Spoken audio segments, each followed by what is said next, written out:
New concerns tonight over the COVID-19 Brazilian variant, now linked to the death of a Maryland resident. The question's only just starting. How widespread is it, and will vaccines give protection? Our Tom Fitzgerald is at the National.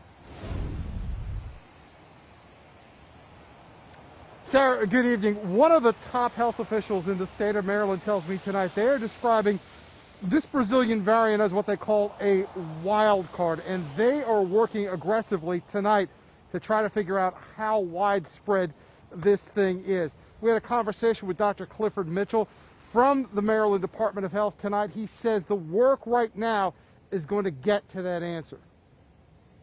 What we can tell you also is that having identified this, along with both the UK variant and the South African variant, it is possible that there's more of this circulating in the population. And we are watching closely, doing close contact tracing and other kinds of work.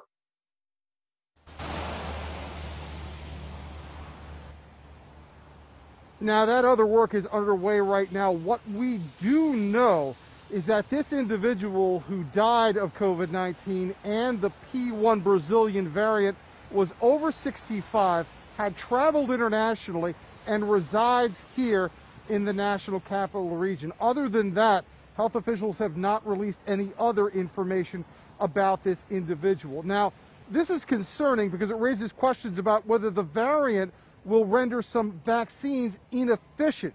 They are looking into that right now amongst health researchers, but it also comes at a critical time because you'll remember a lot of the school systems around here have a lot of dates as to when they're going to put students and staff and teachers back into school. Here at NIH, Dr. Anthony Fauci says he is stressing people to understand schools, he says, are not super spreader locations, but in fact what they are is reflective of the communities where those schools reside.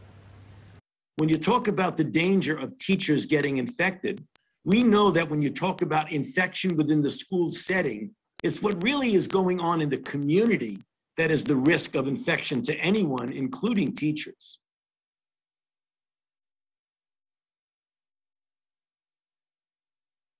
Tonight are urging people to double down on the safety precautions that you've been doing all year long, like social distancing and masks. Of course, this comes at a time, too, when a lot of the news about COVID-19 has been better.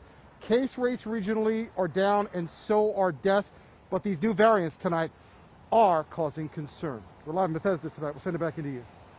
The Pentagon is